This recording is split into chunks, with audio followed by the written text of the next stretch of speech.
Hey y'all, Deirdre here, host of the Ambition Project Show, where I showcase the big, bold, ambitious thinking of Dallas business leaders. Each episode includes thought-provoking conversations about how Dallas game changers are shaping the business landscape and impacting the communities we live in. There are people to meet, stories to be told, and inspiration to be had. In episode 16, you'll hear the story of a modern-day David and Goliath. I meet with Audrey and Gus Granger, owners of 70KFT, a boutique Dallas-based PR, digital media, and advertising agency that successfully competes against the big boys in the industry. 70KFT has been a client of mine for over 2 years, and during that time, I've been impressed by the vigilance with which they work to maintain a strong workplace culture. In this interview, they share insights about how they attract and retain some of the very best talent in the industry. They also explain how nurturing relationships based in trust and listening are at the very core of their ability to compete for new business and achieve rapid but sustainable growth. If you're a small business looking to successfully grow your business and make your mark in a competitive industry, you'll come away with some tips today that you can begin to implement immediately. This is an episode you won't want to miss. If you like what you hear and don't want to miss a single episode, be sure to subscribe on iTunes or on my website at www.theambitionprojectshow.com. Let's get on with the show. Audrey and Gus Granger, thank you so much for joining me here today on the Ambition Project Show.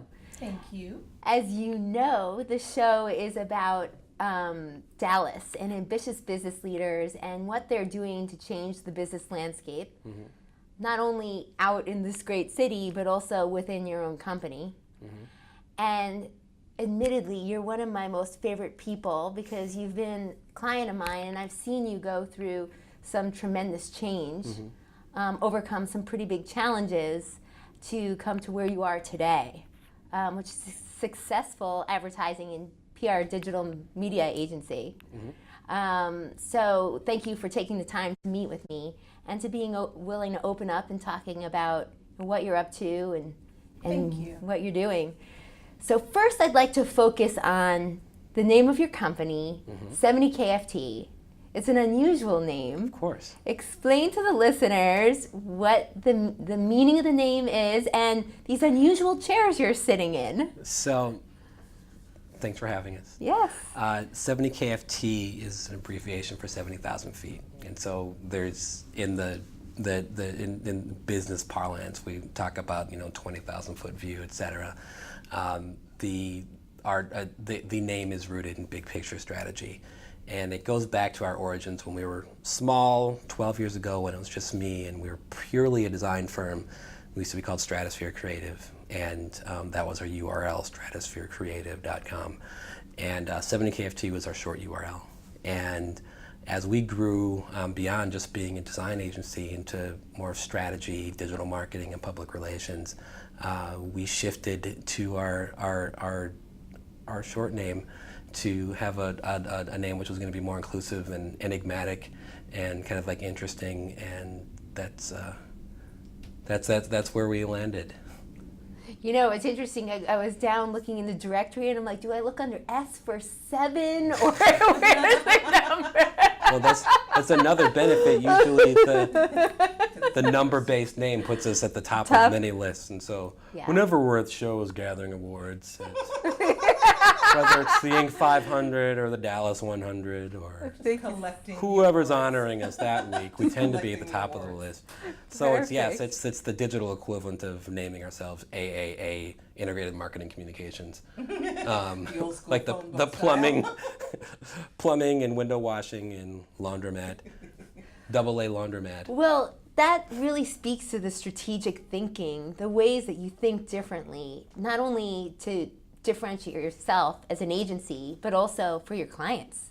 A lot of the work that you do is SEO or website and advertising, and you're thinking very strategically in those terms, and you thought strategically as it relates to naming your company and how you go about doing that. No, of course, and I think, Audrey can speak to her background, but the way that we grew 70 KFT, it came out of our background working at, either in Audrey's case, leading the marketing for Fortune 100 corporations, both in-house as well as within large agencies, and my background in marketing agencies, giant design firms working for companies of that same size, where strategy was always paramount. And so the company's kind of grown out of, there are times that people, I've always looked at it as a mistake at looking at us as being this boutique creative agency, where it's that if in terms of scale that we may have some similarities there, but our approach has really been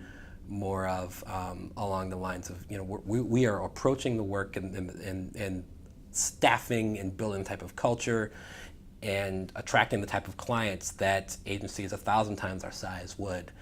So through that lens, this boutique model, which is really more focused on creating wonderful little artifacts as opposed to really being a strong brand strategist partner for our clients, is a pretty strong difference between. You're very methodical and intentional from what I've seen in the way not only you brand yourself, but the culture you've created and the talent that you attract. It's all very important to you in creating the total picture, both at the 70,000 foot level as well as the micro level. That's absolutely true. Yeah.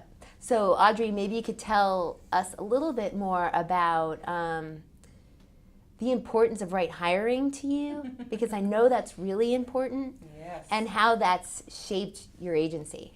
Well, first things first, when you are our size, which as Gus indicated, a lot of people would consider us to be boutique because of our size, because we're 40-person or less size firm. What are we, 40 now? I think we're 40 38. people. 38? Are you sure? We hired a couple more people.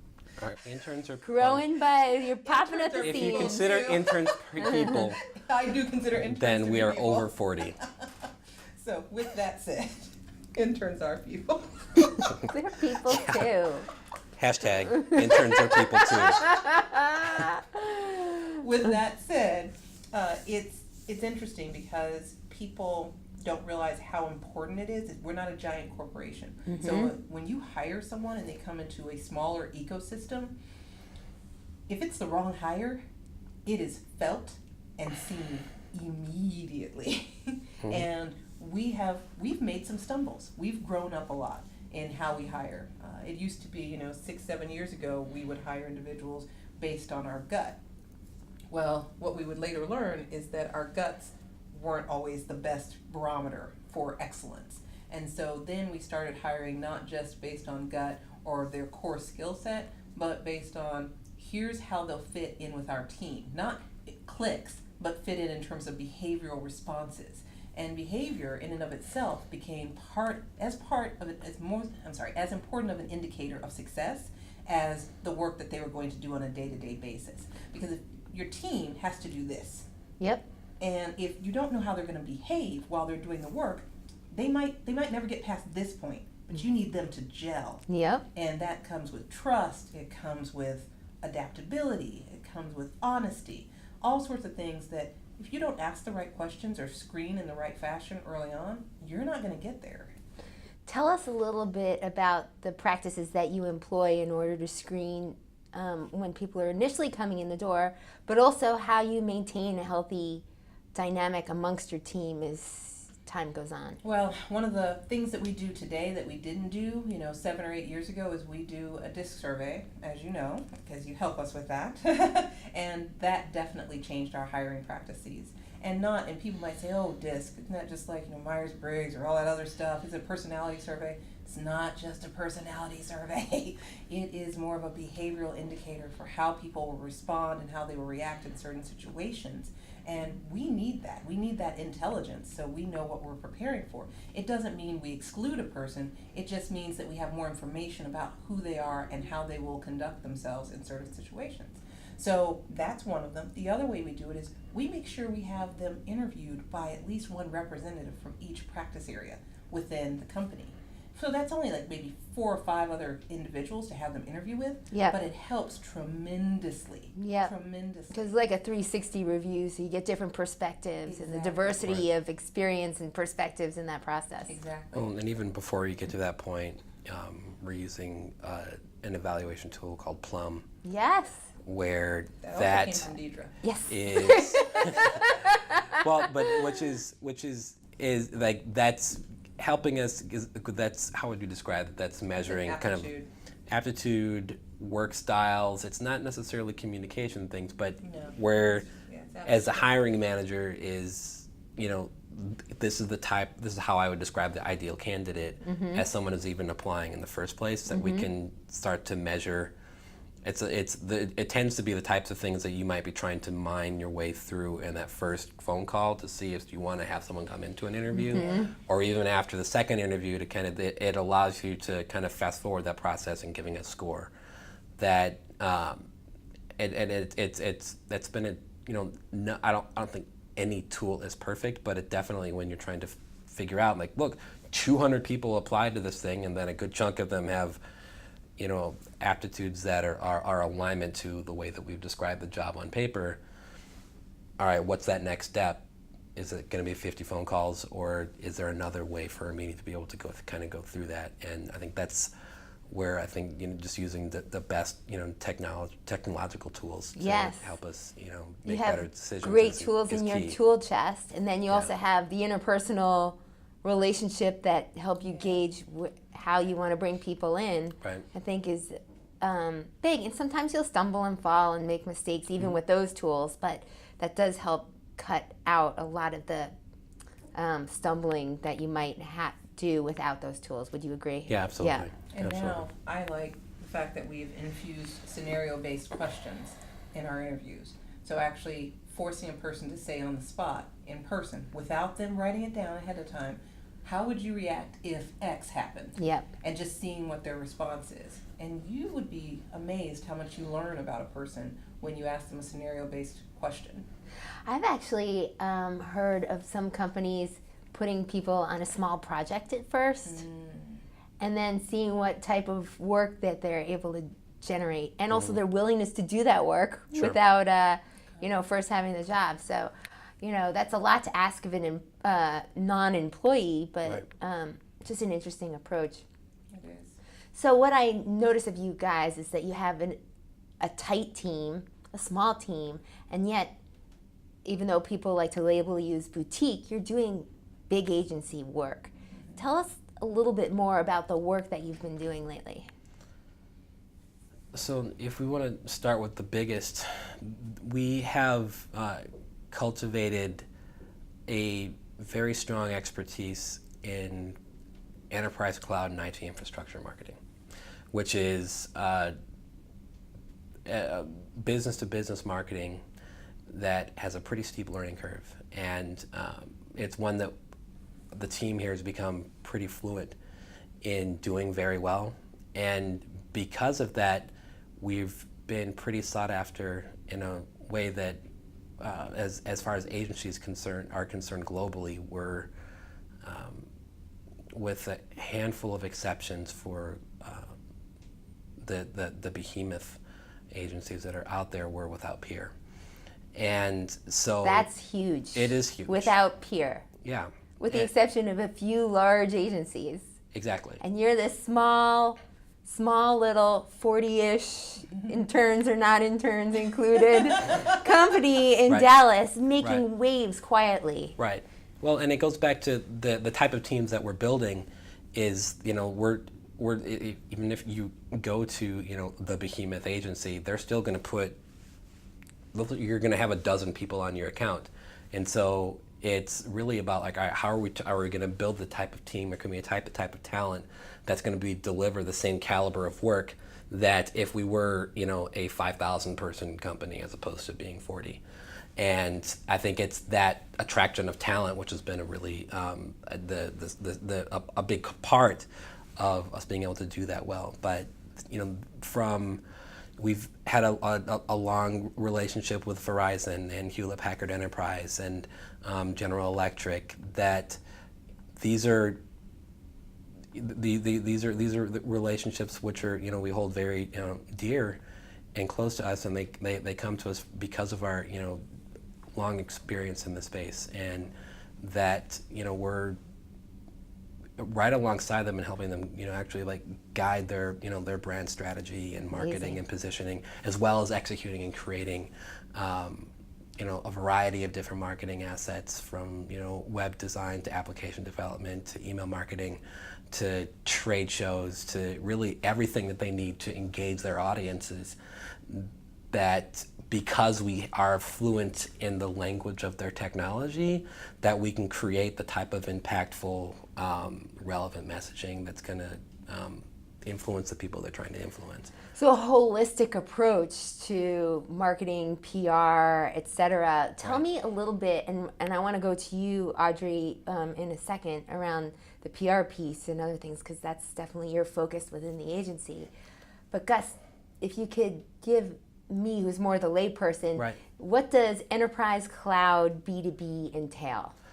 So everything in our life these days, it seems like as they're moving to some type of mobile device or laptop, tablet, etc. And we have the buzzwords of cloud computing, or like I've got my music lives on the cloud, or I'm going to back up my photos to the cloud.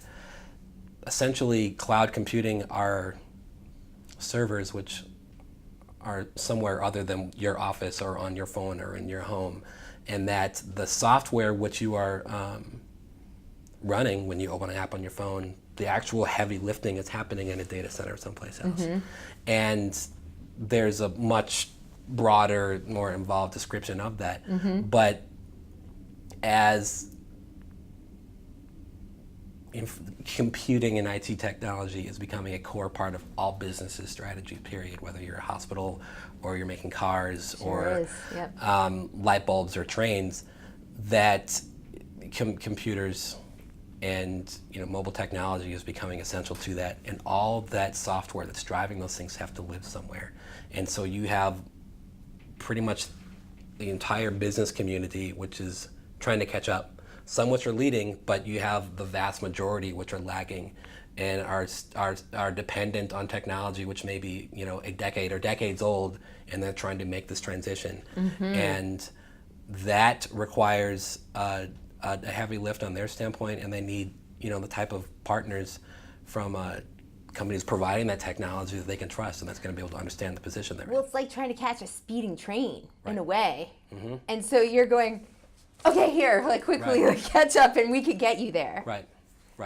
In the way I see it. Yeah. Mm-hmm. And we mentioned, like if things that change our lives, whether it's like Uber or Netflix or Facebook, that we experience them at an emotional level when we're engaging, whether we're watching our favorite movies or we're catching a ride, or keeping up with friends around the world. It is this new modern IT which is making all those things possible. Mm-hmm. That the way that I engage with that technology may be in a really intimate way with my device or my laptop, but there's a lot of heavy lifting which is happening behind the scenes. And when you talk about enterprise level, like when you're talking about a Verizon, right, that's like moving a mountain. Yeah. And being able to go from a company that's been around a really long time and has had to adapt, everybody's having to adapt very quickly to the amplitude of change that's happening, especially with cloud computing. And you're helping with that. And then not only on the level of how they go about doing it, but how they project to the world. How do they say to the world, this is how we're doing it? Right.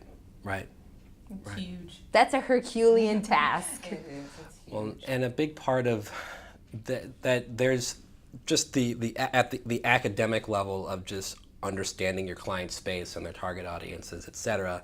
But the part of just pure brand positioning, strategy, developing a plan to manifest all of that's in many ways is hasn't changed much at all, but is an important essential ingredient in order to be able to do that storytelling for those brands.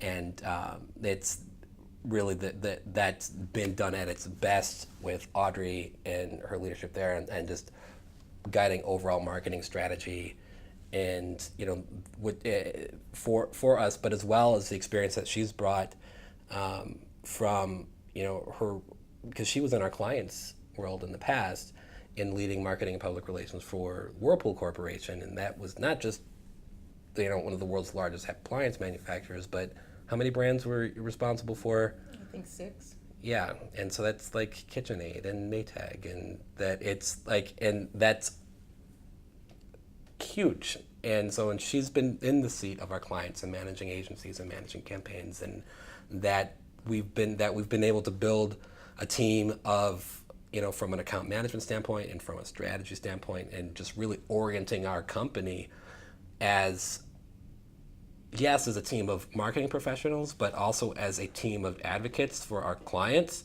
Absolutely.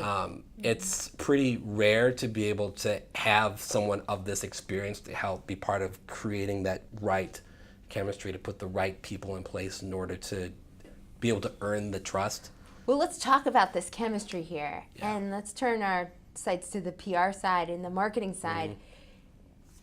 The thing that I think is also very unique about your company, not only the way you're very intentional about picking your strategy, aligning yourself with your clients, choosing the right talent, is just the way the two of you, husband and wife team, for one. I don't know how many husband and wife teams can actually work together successfully and take a company places, but you're like yin and yang, right? Mm-hmm. The two of you, not only from a skill set perspective, but also from a personality perspective, are pretty different.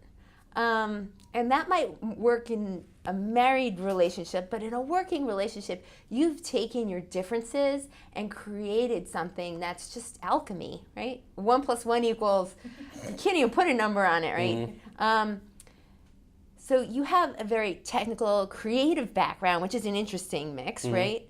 Mm-hmm. And you oversee teams that have a tendency to be focused in the technical and creative way, so those personalities dominate. Right. And then Audrey oversees a team that are very outward-facing, PR-oriented, yes. like marketing-oriented. How do we manage a message? Mm-hmm. And how do we state it succinctly in a way that draws people in? Mm-hmm. Tell us a little bit about your side of the business and what makes you successful. Wow, it's hard to do that, but I will. What we do specifically is everything you just said. We help our clients discern what is news, what is valuable, what is meaningful, and then we help them position themselves differently from their competitive set.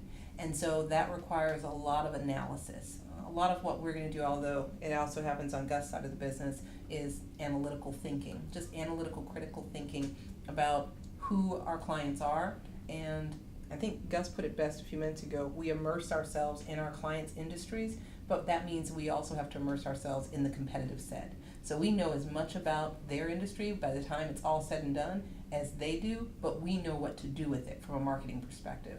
And then we take all of that, retool it, put it back out there as kind of a marketing campaign, a PR campaign, and help them tell their story differently than they had previously done so that they can win new clients over. And it's really a powerful thing when you see it happen. So we enjoy that. That is powerful, especially when you're talking about helping a client convert prospects to clients. That's the age-old question in right. marketing. Like, what's the trick? What's the magic there? Do you have a magic bullet? Yeah, it's called listening to your audience. Listen to the potential customers and then give them what they really want if it's authentic to your brand. Yeah. If it's not authentic to your brand, then you're targeting the wrong audience. Then we tell them switch and go this direction instead. So we get to some really interesting places sometimes. Clients hear things that they don't want to hear and they learn things that they didn't know they needed to learn. Listening is a really special gift, and not everybody has it. Mm-hmm. Because a lot of times people have something they want to say, and they're more invested in what they want to say as opposed to hearing what's showing up and tailoring the situation to that. Mm-hmm. And again, I mean, that's in essence your job here, not only individually but as mm-hmm. a team, is having great ears and then translating that in a way that's attractive to the broader market and to the clients you serve. Right. Absolutely. And then we problem solve with what we heard. That's a big thing. At the end of the day, people are coming to us to solve a marketing challenge. That's Right. why they're coming to us. Well, how do you acquire that expertise of listening? Is that an acquired talent, or is that just something that's a Years of gift? practice. I'd say years of practice. You wouldn't say years of practice? Sure. No, I mean, I think I've always been a cut from that cloth, and I've been trying to look for that in the people that we're bringing in. I think from a more objective standpoint, I look at, as we added the digital marketing practice, that is specifically business listening. That they're making recommendations based on, search engine optimization is all about, all right, let's actually listen to what your audiences are doing, pay attention to what they're doing and what they're asking for, or where they're getting stuck, or where the opportunities are in this wide open sea, which is, the world of search. And then, how do we build strategies to move you into, what they're asking for? Mm-hmm. Once they arrive at your website, what type of feedback are we receiving from them? Not just, I wish you had this on your website, but there's listening in, hey, you know what? Of every 100 people that arrive at the site, the majority of them are leaving, or the majority of them are staying, and they're going to this section, and then they're leaving, so that we can start looking at where all that traffic is, and be like, you know what? A lot of people are going into section, and they're either converting or they're leaving. If they're all leaving, that means they're arriving there and not finding what they're looking for, and so we need to add to that. And so this is the key thing why we even have that group here, because it's that we talk about how it's become a cliche around here that we have digital marketing and PR and brand design kind of in-house, and that each area works as a force multiplier for the other. That a lot of times each one of those would be separate agencies, and when you've got hey, I'm gonna have the folks that are gonna make my website, it's gonna be great. Those are my web people, and my website's done. And then at some point months later, I'm like, let me hire this SEO group and this conversion optimization group, and they're gonna help us with the site, and they may come back with some recommendations, and then I send you a deck, and then you decide, I'm like, all right, now I have to go back to the web guys. Hey, give me an estimate of what's going to take to implement these things. I'm like, we don't agree with what they said. And I'm like, well, let me get you guys on a phone call. A year went by, and how many deals, opportunities just kind of got lost because you're dealing with the bureaucracy of managing egos of 3, different teams, and we cut all that out of the mix. Where it's like, we have a phone call, just be like, great, site's launched, people are doing what they're supposed to be doing, people aren't doing what we thought they were going to be doing, we recommended these changes, let's make the change and let's see what happens. And so you can be doing that on a daily or weekly basis. You're talking about on so many different levels here. If you really listen to what you're saying, you're saying the power of technology is you can really listen. That's it. If you're paying attention. Yeah. The other one is if your team's not working well together, then you're not going to be able to listen. I don't care how good the technology is, right? Yeah. And a lot of what you've been working on as a culture and as a team is making sure that you're aligned so everybody has ears to hear. Right. Yeah. Right. And it's, that's... For the highest and best good of themselves, the firm, the client, the work that you do. Right. It's incredible. So it all comes back to, on a nuts and bolts level, if you look at, the time and the attention you focus on developing your team is so crucial to the work that you do. It's the as a small firm for you to be able to compete against the big guys. Yes. Yeah. And you do it well. And you do it well. Right. Very well. Well, and it's that those relationships, that trust, that listening, internally is critical. But we even echo that because with some of these clients, we have other agencies that we have to collaborate with as well. And you can talk to many people in this industry, and those types of engagements can be fraught with tension and egos and turf wars, and that it's we're competing for the same piece of the pie or whatever. That our default position has always been we're going to play well with others, and that everybody's out for them. It's that's not what's important is that we have one client in common with one set of goals. Let's get our egos out of the way and get focused on this. You shorten the time, you improve the quality of the product or the service you deliver. Boom.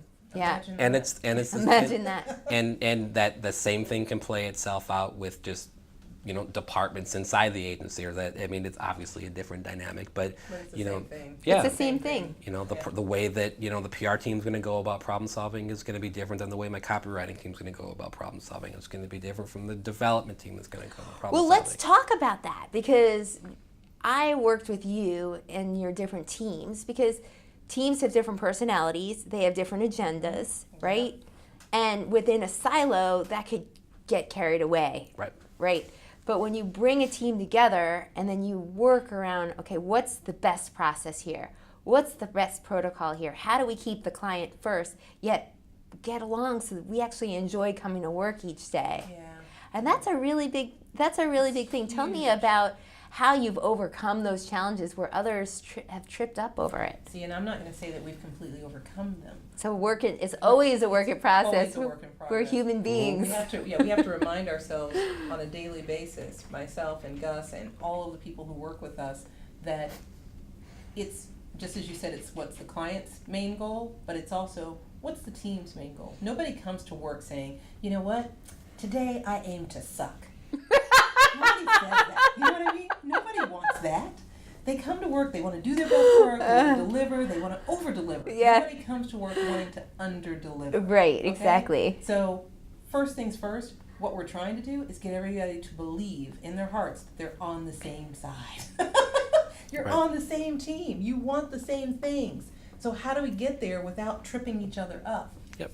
So you just have to move to the side. You have to move all the other stuff to the side. And what I think what we've seen is that, it's something which is, I'd like to say, like, what, in 3 months we're going to have this all figured out. And it'll be good forever.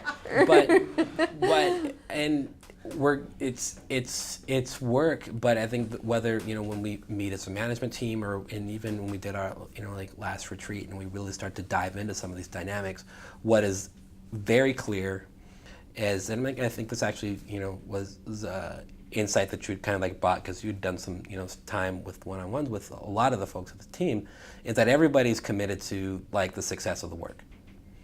And that it's, as we go through the 5 dysfunctions, to drop another thing that you've brought to our wow, our thanks for promoting tools. me so heavily. 5 Dysfunctions of a Team by Patrick Lee and Cody.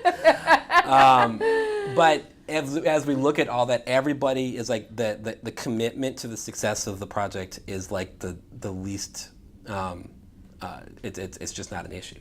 But what we see is everybody is completely committed to push through any difficulty to get to a great result. And to me, that speaks to the quality of the people that we've been able to build on this team. And I think it's also the types of relationships that we've been able to build that, we may butt heads, we may have misunderstandings, but they're going to keep pushing to get through that to get to a good result. And so as we as leaders can continue to give them either tools, create, adapt the environment to smooth out as many of those bumps as possible. Well, you to set them up for that success. You model it through what you do on a daily basis. So it's like the parent, don't do as I say, no, don't do as I do as I say. You're modeling to your team what the preferred principles are, the preferred behaviors are. And then there's a lot of democracy in this agency from what I've seen. You say what you want, and but they see it through, and then they work together and they come together and they make that happen. And I think that's all based on a foundation of trust and a compassion or a willingness to come together and deliver a superior product. Sure. Sure. Yeah.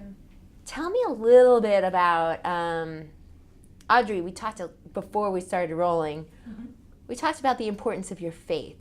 Oh, yes. And you actually have a Twitter handle. Odds God. Odds God. Yes. I know that your faith is important to you. It absolutely is. And I believe that if it's as that important to you, it has an impact in the workplace. Absolutely. Tell me a little bit about how your faith influences the work that you do.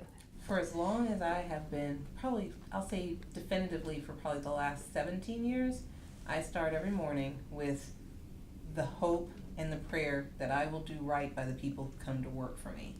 And I've been running teams for a long time. And so every day I start off with, God, give me strength to treat people fairly today, to do right by them, to give them the best chance. And I come to work, and it's difficult. There are some days where I'm not in the right frame of mind, I'm not in the right mood, where I have to check myself and say, okay, what does God want from me with this person, this interaction? Mm-hmm. And obviously we don't talk about faith openly in the Right. workplace. That's right. But everybody here knows the faith that Gus and I have. And so what we want to do is be good role models. Now, you're talking about modeling for them. Mm-hmm. I also want to model for them what Christ is like. Mm-hmm. Christ is not vengeful. Christ is not angry. Christ is not upset with you if you Right. mess something up. you Well, know? and I think in the way that we have articulated it openly, I think we've tried to we've shared something which we call a kingdom purpose, which is it is overtly to be like, all right, that at our core, this adventure is rooted in our faith. But if we were to articulate that as the way it means, the way that is expressed itself in this organization, whether you share our faith or not doesn't matter, is that we want everyone to be loving their neighbors as they would love themselves. What does that mean? It's like, who are your neighbors? And like, we can get biblical about that, but like, it's really anybody that you come in contact with, the people that you're working with, the people in the different departments, our clients, our competitors, our vendors, the stranger which comes in off of the elevator. That's not that, okay, you're going to adopt everybody and bring them into your world and give them all of your money, but that as we lay that down as a principle, when it comes up, some opportunity for us to all kind of like sit around and our competitor launches a new website, are we going to be like bashing them, or like how do these principles start to enter into to that moment when you're in some type of negotiation with a vendor around something, and that you've got to make a decision on, do I make this one version, do I make this decision or another? If I go this decision, it's going to be more deceptive, but we may get what I want. But if I go the honest route, that's going to be more in line with the values of this company. So let me go this way because this was what is expected of me. I love this conversation because it's not about ideology. Fundamentally, it's about a way of being. Right. It's about, you could say it from a Christian perspective, seeing everybody through Christ's eyes. Yes. Or you could see it from a standpoint of like, there's God in every religion in some way, shape, or form, whatever we call it, right? So it's seeing the God in each and every person. So if God made that person, then God made me. Yeah. How can I call that person bad, and how can I scheme against that person as, my sister and my brother? Yes. Yeah. So it sounds like that at a really foundational level, the way you differentiate is, although it's that faith is available to everybody, is that you bring your faith not in an overt kind of way, like pounding, Bible beating kind of way, but in a, hey, like, you're my neighbor. Right.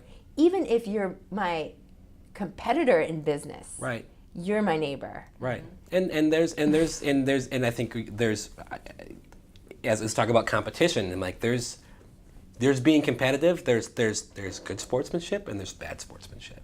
And so it's like that's not suddenly, a lack of competitiveness, but I mean it's like I was sharing conversation with Audrey, because I've been like emailing with the principal of another, brand design agency here in Dallas, was trying to get my feedback on some work that they're doing, which is, it doesn't happen that often, but I'm like, I could easily have like blown them off, or like, let me send him around this other direction and then, see what happens.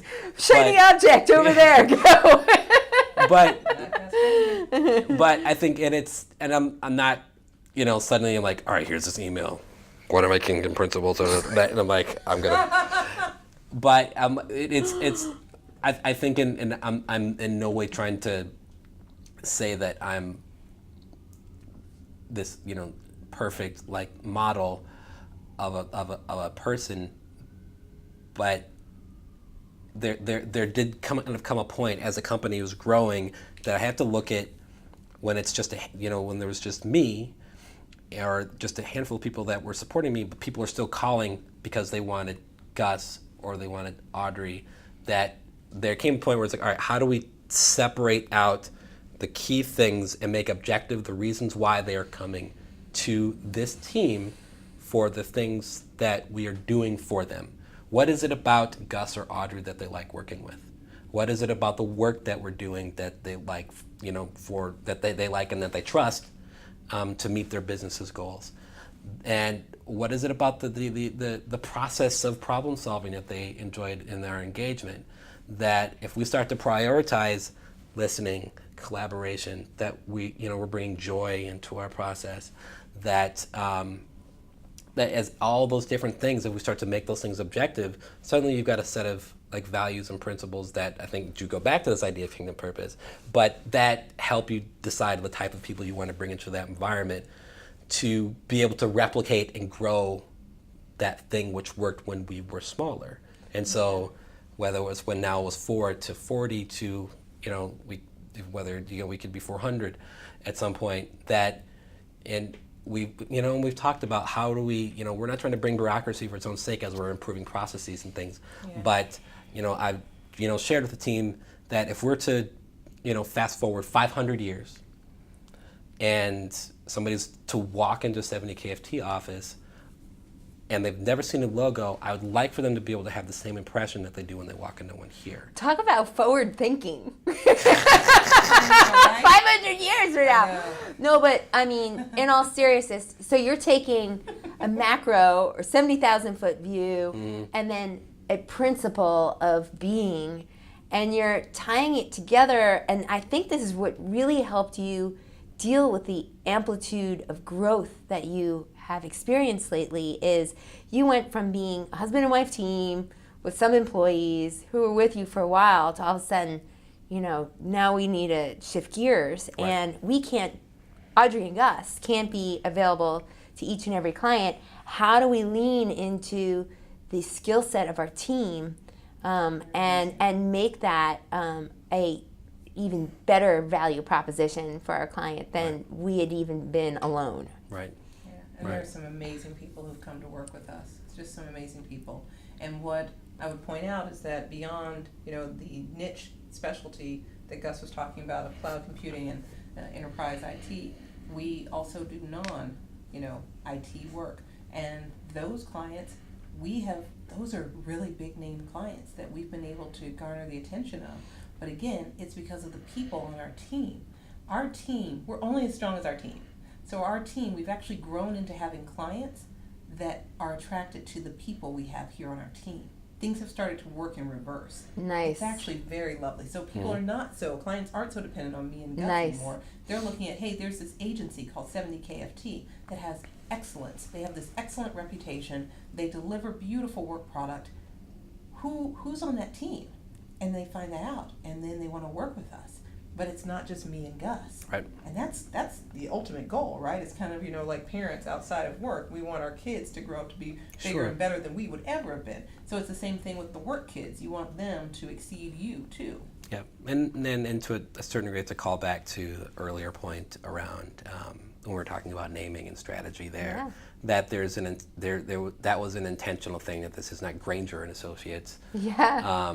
That it's we're here and we're involved, but it's not about us. It really should be more about this team and the work that this team can do.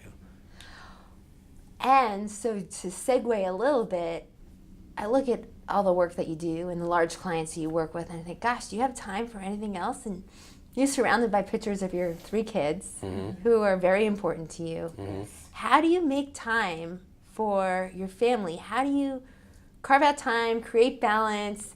Audrey, maybe you could tell us a little bit about what you've done recently, which is tremendous, especially for a business owner who's loves to be involved in the details of every single decision. So I'm so proud. I was actually inspired by something Gus did 2 years ago. He took a month off February of 2014 and went to China. And that was great. And that was awesome for him. I didn't want to go to China. Not for me. No, thank you. So, but I took a month off. I took April 2016 off. And I did a staycation. I just stayed home. Didn't tell the kids I was off work. I still saw them every morning, made breakfast for them. Still saw them every night, had dinner for them, made it. That was great. But I did not tell them I was off because I knew a couple of them would be cunning enough to fake being sick and then work on mommy's guilt and stay at home with mommy. And I didn't want that. Wow. Wait, I'm taking notes. It was awesome. It was awesome. And people say, well, what did you do? I did nothing. I understand you like to write music. I do. Did you do some of that during your break? I did, but I didn't write a lot of it because I didn't want to feel like it was work. Yes. It was important to me to not work during Nice. the time that I was off. So I did things like going to see a couple of movies a week. I read whenever I wanted to. I ate butter pecan ice cream for breakfast. It was awesome. It was awesome. There were just no rules. And I have lived my entire life by rules. And No rules. And I'm like, she was killing homeless people at oh night. my gosh. Wait, what? He's messing with Oh, me. but we digress. No, there's a lot of arson. My morality was still there. He's so mean. That's mean, Gus. There were rules then. So you took some time off. Yes. How did you do that? I mean, you're the two-headed, glorious, I wouldn't call it monster, a two-headed, help me here. Wonder Woman. But how did you do that? It's planning. Because And a great team. And I like when the China trip happened, in that instance, I had probably a good 7 or 8 months to plan for that time period. But I mean, you're planning in advance to make sure certain decisions are made in advance and that you've got certain things covered while you're out. But because it's just like if for some reason you were taken out of the mix for reasons that were not in your control, suddenly you're hospitalized, or you have to go take care of a loved one for a month, you know it's at some level things are going to continue. And so if you know that the organization is going to adapt at that level, you should be managing and building an organization that should be able to withstand an absence like that if it's unexpected. Mm-hmm. And so what's easier than to, all right, plan for it and be like, all right, what does that time period look like? Mm-hmm. And so I feel like that was, for me, it was good to, whether it's from my, month-long, trip a couple of years ago to Audrey's, is that you go through the process of, you prove planning it out. for that and you prove it out, Yeah. and then disconnect. And I'm like, because for the most part, you were all the way out the loop. I was. Even going home, I'm not talking to her about work. We didn't talk about work. I think that's inspirational for a lot of business owners to hear that, because very few entrepreneurs could say they can separate from their business and have things continue to go smoothly. We also have the benefit of, like if we were like sole, like CEOs of our own business and we didn't have like an equal partner in principle to like lean on, that we understand that they're going to be making the right decisions and all that. The fact that there's the two of us that are equal partners in this adventure definitely helps. It helps. Because if there wasn't an Audrey, if there wasn't a Gus, and then it's like, hey, I'm going to be out, that suddenly when you're distributing the type of big decisions that only a business owner ought to be making, and trying to delegate that to even like a small management team, it's like it gets more complicated. So I think that's definitely something which helps, and that we are as close as we are, obviously, that definitely enables that. But I know that for me it was, coming back from that time period and the world hadn't ended, and work happened, the clients were still there, excellence was still occurring, that gave me a lot more confidence, independence, and it's, I mean, at least for me, because I know there are folks that want to feel like that like I want to come back and say like everything was a mess without me because that's somehow going to prove how important I was. Yeah. I'm over that. I don't need that type of affirmation. And I mean, really, Life is too short. Yeah. it is. And so I'm like, that was thrilling to me. Like, great, everything's fine, and that it's not everything is like, it's not that every little thing is going to be flawless, but nothing is. Never. And I remember saying to Gus, I said, when I come back, regardless of decisions you've made or calls have been made by you or anybody else in my absence, I'm in that old school hindsight 2020, like, well, I would have done this, I would have done that. I was like, nope. All I'm going to say when I come back is, thank you. Thank you. That's it. Thank you. He's like, but Audrey, I thank you. Nice. That's it. Thank you. Nice. Because I didn't want to worry about it, so why am I going to come back and worry? How did you two just become so, you might not see yourselves in this way, and of course it's always a work in progress, but so wise? Can you attribute your... We made a lot of mistakes. Can you attribute your learning or your experience Oh to my gosh. any mentors or anything that you've done in your life that has brought you to this place? Tons of mentors, tons of life experience. Mm-hmm.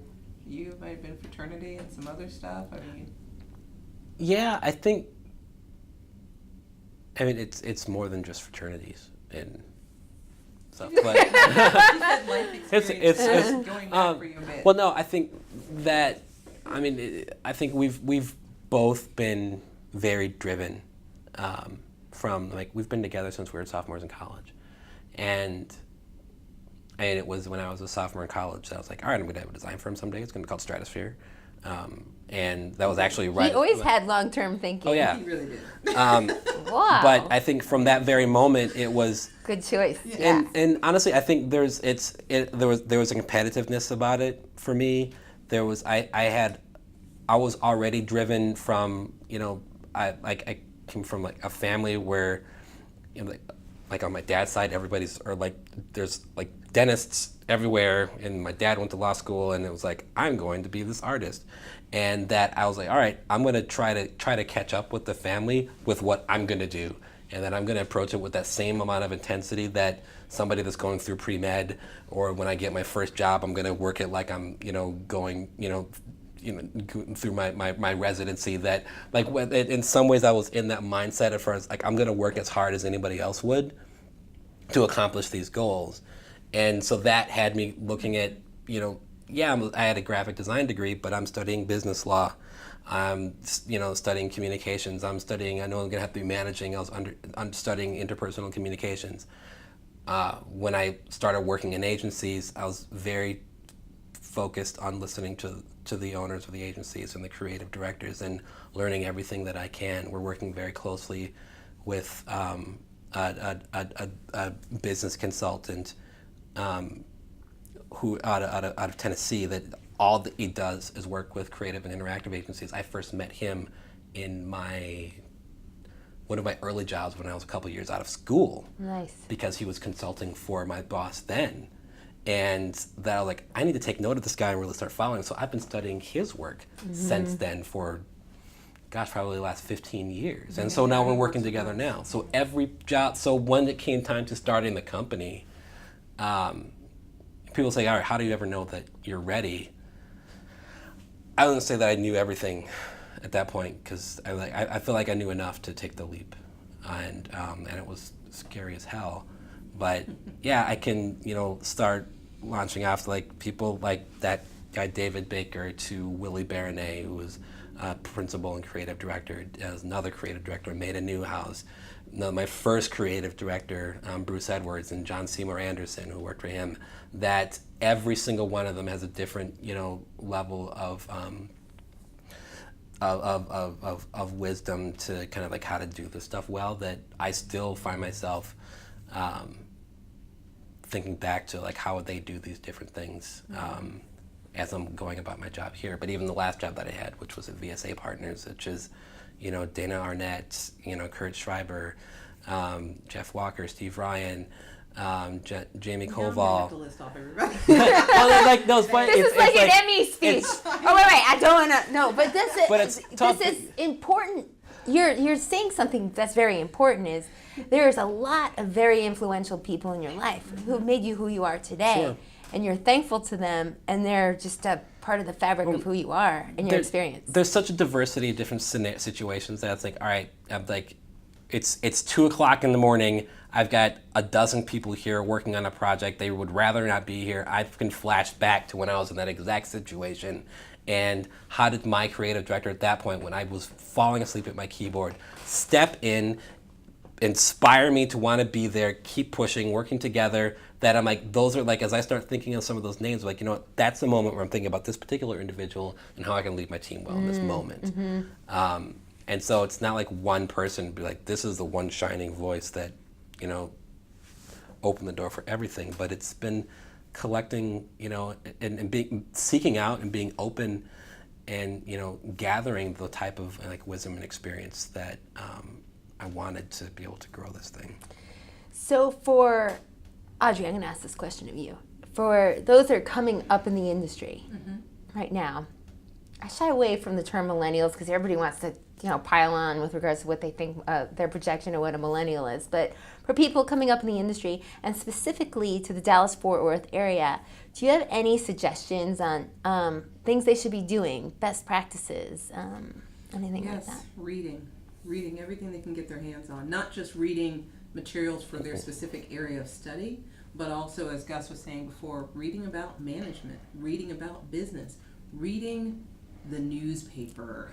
I know that sounds old and antiquated. You know, I actually had an interview yesterday with Dave Lieber, who's with the Dallas Morning News, and we were talking about millennials, and he was lamenting how they don't pay attention to the news or to information that's out there. I said, well, and I asked him, is that true? Because there's many different mediums by which we can now sort and ingest information, which is a big part of actually what you do as an agency, right? Hey, you're saying, hey, look at me. Hey, pay attention over here. Like this is something the data, the overflow of data you have, you're sorting by this. But so you're saying read. And not only that, but there's so much out there. And I'm not trying to be combative with him, but the studies are actually showing that millennials are actually reading more than baby boomers. Good information. More material because they're accessing every type of news digitally. They're reading more publications online than any one publication any baby boomers read. What's drawing their attention? What is pulling on them as it relates to what they're paying attention to? They just want to know the world. They want to understand the world in a way that Gen Xers, my generation, didn't particularly care to. We were just in it for ourselves. Right. And I can speak for myself. I was in it for myself. Yeah. I won't speak for you, dear. But the studies show that Gen Xers were very much focused on themselves, whereas millennials and baby boomers actually share a similar trait pattern. They want to be communal. They want to focus on teamwork. They want to get to the common goal together. So it's actually a really good thing when you have baby boomers and millennials working together. So that's the only thing I wanted to say there. I just wanted to throw that off the track. Wow. No, that's not off track, and it weaves well between different conversations I have with people. So thank you for that, adding that. I'll send you that study so you can link it to this. Please.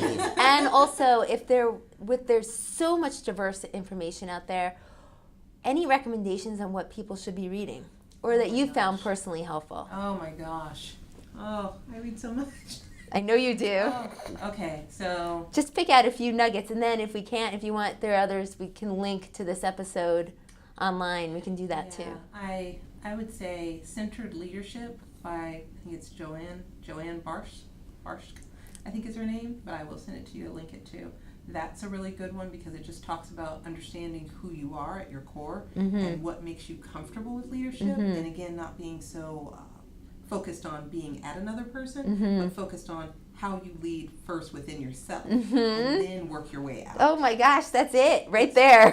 Really deep. It's a really deep book. I had kind of a moment with it a couple of years ago when I read it, and then I shared it with the women here in the office. I did a Women in Leadership series here with the women in the office, and we used that in Sheryl Sandberg's Lean In. Oh yeah. I know a lot of people didn't like. Yeah, that has a tendency to. That's okay. That's yep. okay. But well, sort of like Donald Trump. You either love it or you hate it type thing. Okay, wait. Wait, delete. Rewind. All right, what? There's so many other books I can share, and I will share with you as links that you can conclude. Okay, fabulous. Okay, in conclusion, I ask this of all my guests. Yes. Is there a quote about ambition that you'd like to share with the listeners? There is something very specific I would like to say. Yes. Every time I interview someone to come work in our company, I come in, I'm usually either the first or the last person to interview them, and I ask them for three very specific questions. But the most important question I ask them is, tell me your top three values. And a couple of years ago, I ruled a guy out. He was great on paper. He passed the plum, he passed the disc, and he almost passed all of the general interviews with the kind of the 360 kind of courtship. But when he answered the question, he said, my number one value is ambition. And I was recoiling in my chair. Wait, I can't believe you came on the show. I was like, ambition? I said, ambition's not a value. And he Got said, it. He said, yes, it is. And I was like, actually, no, it's a trait, but it's not a value. And he argued with me. And I was like, oh, I'm sorry, son. Son. And it wasn't just because he argued. It's because he was wrong. Yeah. It's not a value. Right. So I would say people keep ambition in check. Just keep it in check. Yeah. You can be driven. Yes. You can want something a lot the way we've always wanted something, but it's not a value. It's not honesty. It's not integrity.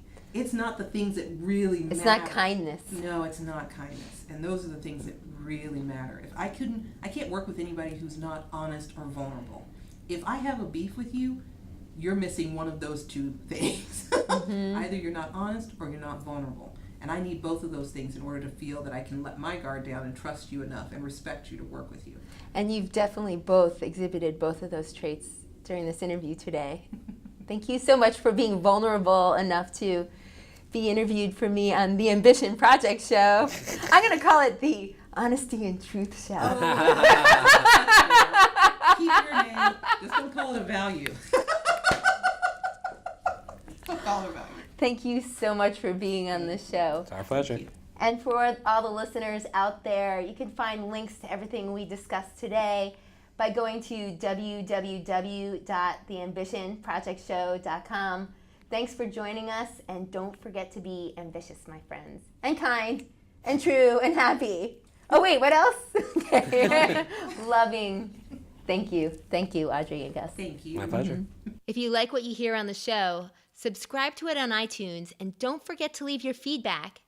You can find links to everything we talked about on this episode by going to my website at www.theambitionprojectshow.com. Thanks for joining me, and until next time, stay ambitious, my friends.